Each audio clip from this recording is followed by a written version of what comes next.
In the second volume of his book, Über den Prozess der Zivilisation, the volume that is called State Formation and Civilization, Elias tries to come up with an explanation of the civilizing process. He tells us how many small territories that occupied the part of Europe that we call today France, slowly but surely united to form a larger whole. That process of state formation took many centuries before it was completed with the rule of Louis XIV, the Sun King, at the end of the 17th century. Following Max Weber here, Elias describes this process as a gradual development of a monopoly over the means of violence by the centralized state and the development of a monopoly over the means of taxation by this same state. Taxpayers' money is needed to pay the officials that are entrusted with the means of violence, and those officials are needed to force the people to pay their taxes. So you could say that the two monopolies presuppose one another, and that may explain in part why it took such a long period of time for this structure to develop. Elias writes hundreds of pages to describe the ups and downs in this process of state formation. Sometimes one is reminded, reading the book, of the ups and downs in the process of the formation of the European Union in our own days. Episodes when the former antagonists seem to melt together under the influence of centripetal forces are alternated with periods when the centrifugal forces become stronger and they seem to fragment what began to look like a structure with some stability. But in the end of this long and very tortuous process, the outcome is unmistakable. We witness the appearance of the French nation-state as we still know it today. One of the outcomes of this process is that the ordinary citizens, and I mean everybody except the state officials who control the means of violence, the ordinary citizens are disarmed. They are forced from now on to resolve their internal conflicts in a peaceful way, because the use of violence forced by them is now legally forbidden. You could say the citizens are pacified, and they are pacified in a forceful way.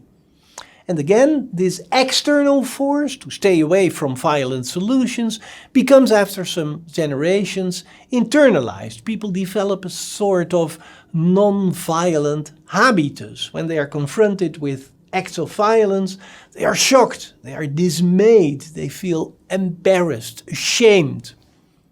But maybe I should add here that for modern people, brutal violence is not only a source of shame. It may sometimes also be a source of fascination, and in its simulated forms, it may even be a source of pleasure sometimes.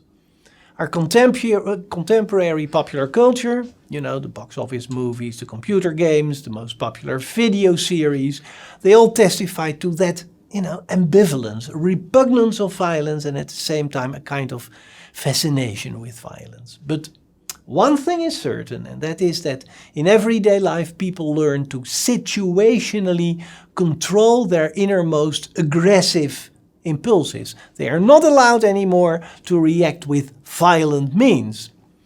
But there are so many other and more subtle ways to fight your enemies.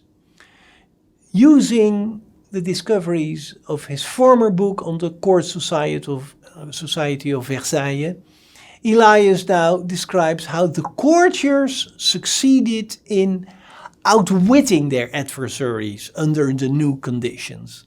Those descendants of a warring class, those grandsons of a military elite, are now forced to continue their struggles under the strict rules of, a kind of choreography that was enacted around the King of France. And it's here at the court of Versailles that new behavioral standards are developed.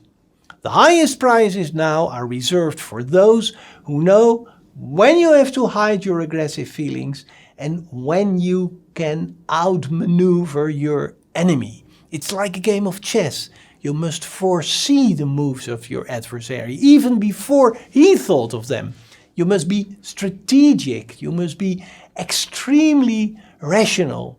And most of all, you should master your impulses. You should only play out your advantage at the moment when the time is ripe. So at this court we can see a social constraint towards self-constraint. And over a longer period of time, those internal controls become automatically operating self-steering mechanisms that constrain people from the inside. Now, the middle class people observe with admiration the behavioral innovations at the court, and they try to imitate those upper class people. And soon those codes of conduct trickle down from the highest classes of society into the lower ranks. In this way, the standards that once were typical of only a small segment of society, the elite, the top of society, are more and more generalized. And so, models of civilized behavior are now circulating through the entire society.